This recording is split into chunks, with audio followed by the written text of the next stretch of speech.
বাংলাদেশের মধ্যে সবচাইতে চালাক ব্যক্তি কারা? যারা পাঁচ ওয়াক্ত আজান শুনলে নামাজে যায় না, এরা হলো চালাক মানুষ। আর বাংলাদেশের মধ্যে না বিশ্বের মধ্যে সবচাইতে অবধ মানুষ, সহজ সরল সোজা মানুষ ওনারাই, যারা আজান শুনলে মসজিদে যায়, ঠান্ডা পানি দিয়ে অজু দিয়ে নামাজ পড়ে, এরা হলো অবধ মানুষ। এদের চাইতে অবধ মানুষ আর আল্লাহর জমিনে হইতে পারে। আর চালাক মানুষের অত ঠেকা পড়ে নাই যে পৌষ মাসের শীতের দিনে অজু দিয়ে ঠান্ডা পানি দিয়ে অজু দিয়ে নামাজ পড়া লাগবে, অত ঠেকা ওদের পড়ে নাই। ওরা নামাজ পড়ে 7 দিন পরে একদিন, সেটা হলো জুমার দিন।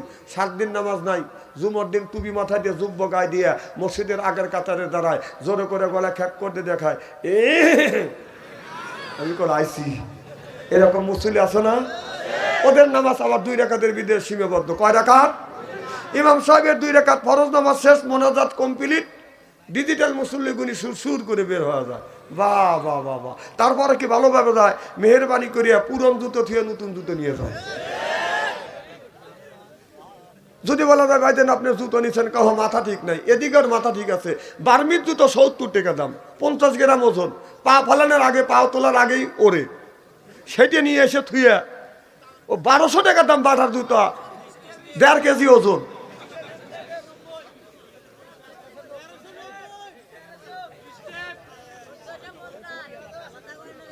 কথা বলা যাবে না, আমি যেটা বলতেছি ওইটাই তোমরা গ্রহণ করো। আমার কথা বোঝো নাই? আমার উপর দিয়ে কথা বললে মানুষ খারাপ বলবে, কথা তো বলিলি, তাই না? তাছাড়া তোমাদের স্ত্রী না করলে তো ভালো হবে না তোমরা। কারণ বর্তমান যে দেশের যুবকেরা স্ত্রী চায়। আগেকার মানুষ ধান উড়াইছে আল্লাহর বাতাস দিয়ে, আর এখন ধান উড়ায় ফ্যান দিয়ে। ধান যখন উড়ায় ধানগুনি কাছে পড়ে, আর সিটেগুনি কোথায় পড়ে? আর যেগুনি আগালিয়া ওইগুনি কোথায় পড়ে? আরে খালি না, মানুষের চোখেও যায়, খালি এরকম চোখ ধর আরেকজনকে দেখো তো,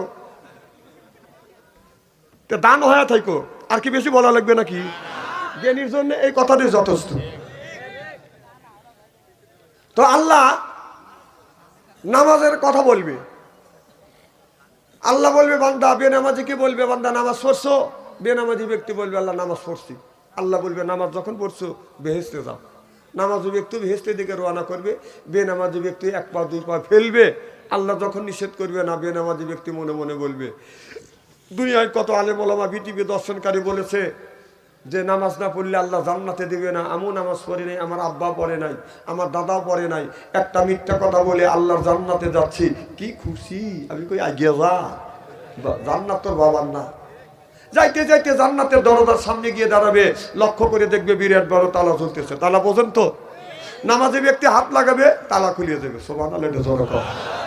বেনামাজি ব্যক্তি তো চালাক কম না, ও বলবে নিজেও যদি নামাজ না পড়ছি, পাবলিক পড়ছে এটা তো দেখছি। এসে আগামীকাল সবে বরাত, ওই দিন দেখেন নামাজ পড়ায় হিরিক। হ্যাঁ, কিছু লোক সারা বছর নামাজ নাই, কালকে আগামীকাল নামাজে যা আল্লাহর কাছে হাত তুলে বলবে আল্লাহ বাংলাদেশ লেহে দেও। আল্লাহ কায় দেবো নে, তোমার বাবার বাংলাদেশ। হ্যাঁ, সারা বছর নামাজ নাই, সবে বরাতের দিন যে আল্লাহর কাছে বাংলাদেশ চাবি। বাবা সবে বরাত সব মানুষের জন্য না। যারা সরকারি চাকরি করে বছরে 2টা বোনাস পায়। সুবহানাল্লাহ, এটা জোরে কর। আল্লাহ কয় যারা 5 ওয়াক্ত নামাজ পড়ে তাদের জন্য আল্লাহ বছরে 5টা বোনাস রাখছে। সুবহানাল্লাহ, বাড়ির যা বললি হবিনি। তাহলে সরকারি চাকরি করে, আল্লাহ বলেছেন সরকারি যদি চাকরি করে তাদেরকে মানুষ যদি বছরে 2টা বোনাস দেয়, আল্লাহ বলে যারা 5 ওয়াক্ত নামাজ পড়ে আমি আল্লাহ বছরে তাদের 5টা বোনাস দেই। সুবহানাল্লাহ, একটু জোরে কর। এই নামাজি ব্যক্তির জন্য 5টা বোনাস, সেটা হলো সবে বরাত, সবে কদর, সবে মেরাজ, আশুরা, ঈদুল আজহার, ঈদুল ফিতর, এই যে 6টা যে রাত আছে তাদের জন্য বোনাস স্বরূপ আল্লাহ দিছে। আর যারা নামাজ পড়ো নাই সারা বছর, কেউ যা প্রেমিক এক চাইবে কথা কন, আল্লাহ এইটা শুনবে। নামাজ নেই, কালাম নেই, বহু চাইও, ওদের জন্য নামাজ। সবে বরাত তাদের জন্য যারা সারা বছর নামাজ পড়ে না, 5 ওয়াক্ত ধরে নামাজ পড়ে না, তাদের জন্য সবে বরাত নয়। আর সবে বরাত এই কথাটা বলে আমি আলোচনা শুরু করব। কথাটা শুনলে অনেকেরই কষ্ট লাগবে। আপনার কেউ যদি হালুয়া রুটি নিয়ে যদি জিলেপি নিয়ে মসজিদে যায় যদি মারামারি করেন, সবে বরাত এই হালুয়া রুটি খিচুড়ি আর জিলেপি খাওয়ার জন্য আসে নাই, এগুলি যদি করেন এগুলি সুস্পষ্ট বেদাত বেদাত বেদাত। কেউ যদি চ্যালেঞ্জ করতে চান আসেন, সবে বরাত আমি মানি, সবে বরাতের নামাজ আছে, দোয়া কবুল হবে, এটা আমি জানি। কিন্তু আমি জানি না যে রসুলের জামানায় এই কাজটা কেউ করে নাকি। আপনারা খবরদার, আপনাদের পায়ের নিচে হাত থেকে অনুরোধ করি, ইবাদত করতে যাবেন মসজিদে, আপনারা তাবারক সিন্নি খিচুড়ি নিয়ে যাবেন না। যদি দেওয়ার ইচ্ছাই হয় আগে দিয়ে শেষ করে দেন, মসজিদের মধ্যে যায় এইটা নিয়ে ইবাদতের বিঘ্ন ঘটায়েন না, মারামারি তৈরি করেন না। কথা কন সুবহানাল্লাহ, জোরে কর। আনবো কার কাছ থেকে? আল্লাহর কাছ থেকে। যদি আনতে যাই আল্লাহর কাছে কিছু নিয়ে যাইতে হবে, সেইটা হলো আল্লাহর কাছে দিতে হবে এই নাক আর কপাল, মর্যাদার প্রতীক নাক আর ভাগ্যের প্রতীক কপাল। আল্লাহর কুদরতে পায় ঠেকাইয়া আল্লাহর কাছে যদি চাওয়ার মতো আপনি যদি চান, আল্লাহ আপনাকে পুরোপুরি ভাবেই আল্লাহ পুরো করে দিবে। সুবহানাল্লাহ। আমার ভাইরা, আমার মুসলমান ভাইরা, আল্লাহর হাবিবের প্রিয়ম্বররা ভালো করে লক্ষ্য করে শুনুন, আমলে নিয়ে এতে বদন শুনতে হবে। আল্লাহ এই কোরআন কারিমের মধ্যে ৮০ থেকে ৮২ জায়গা বললেন, ওয়াকিমুস সালাহ, নামাজ কায়েম করো, তু যাকাত, যাকাত আদায় করো, কুতিবা আলাইকুমুস সিয়াম, রমজান মাস আসলে রোজা রাখো। এই কথাটা কার? আল্লাহ বলে ইন্নাস সালাতা তানহা আনিল ফাহশাই ওয়াল মুনকার। নামাজ পড়লে অন্যায় অশ্লীল কাজ থেকে এই মানুষটাকে আল্লাহ ফিরিয়ে আনে। কোন ব্যক্তি নামাজ পড়িয়া আল্লাহর কাছে চাওয়ার মতো কোন জিনিস যদি চায়, আমার মাওলা ওই লোকটাকে নৈরাশ করে না। ও বাজার, এই একজন মানুষ যদি একটা ধনী ব্যক্তির কাছে যায়, যদি বাদান কিচ্ছু চায়, ওই ধনী ব্যক্তির কাছে যখন হাত পাতে, ওই ধনী ব্যক্তি গরিব মানুষকে ফেরত দিতে পারতাম লজ্জা বোধ করে। আল্লাহ বললেন, আমি বাদশার বাদশাহ, আমি হলাম শাহিনশার শাহিনশাহ। আমার কোন বান্দা আমার কাছে যদি চায়, আমি আল্লাহ সৈন্য হাতে ফেরত দিতে আমি আল্লাহ লজ্জা পাই। আল্লাহর কাছ থেকে আমাদের আনা শিখতে হবে। আল্লাহ বলে তোমার ভাগ্যের প্রতীক কপাল, মর্যাদার প্রতীক নাকটা আল্লাহর কদমে ঠেকাইয়া আল্লাহর কাছে যাইয়া যদি বলা যায় সুবহান রাব্বিয়াল আলা, আয় আল্লাহ আমার ভাগ্যের প্রতীক নাক, আমার ভাগ্যের প্রতীক কপাল, মর্যাদার প্রতীক নাক ঠেকাইয়া আল্লাহ আমরা সুবহান রাব্বিয়াল আলা, আল্লাহ এই মাথাটা তোমার কাছে অবনত করেছি, আল্লাহ আমাদের সিজদাটা কবুল করে নাও। সিজদা করবার মতো যদি সিজদা করে, এই সিজদা কবুল করে নিবে কে? আজকে আমরা সিজদা করি না, আমরা নামাজও পড়ি না।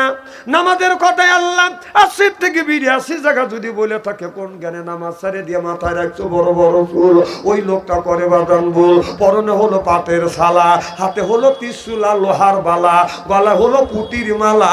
আমি হিসাব করে দেখলাম ওই লোকটা অরিজিনাল শয়তানের শালা। নামাজ নাই, রোজা নাই, হজ নাই, যাকাত নাই, খালি বান্দারি গজল গায়। বলে বাবা বান্দারি,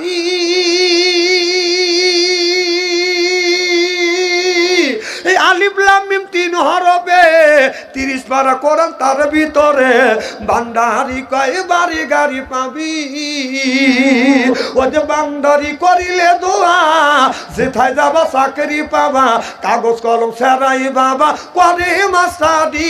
বাবা দয়াল বান্দারি, কাগজ কলম সেরাই বাবা করে মাস্টারি, কাগজ কলম সেরাই বাবা করে মাস্টারি। আমার দয়াল বান্দারি বাচু আনসারি কয় অল্প দিনে তোর কপালে গুড়ি রে, তোর দরকার ঠিক কিনা? ওলি আল্লাহর বাংলাদেশ, শাহমুকদমের বাংলাদেশ, সৈয়দুল্লাহর বাংলাদেশ, খানজাহানের বাংলাদেশ, আল্লাহর ওলিরা জমিনের বুকে এসে বুকের তাজা রক্ত বুলেঙ্কিতে করে দিয়ে এরপরে ইসলামের মাথাকে উড্ডিং করেছে। চিল্লে কোন ঠিক কিনা? বন্ডামি তারা করে নাই, কথা কোন না কে?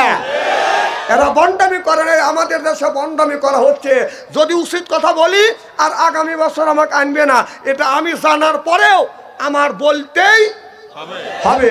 এটা হলো আমার ইমানের দায়িত্ব। আগামীকাল অনেক মানুষ বাড়ির মসজিদ বাদ রেখে, বাড়িতে নামাজ পড়া বাদ রেখে, মসজিদে বাদ রেখে মাজারে যাবে।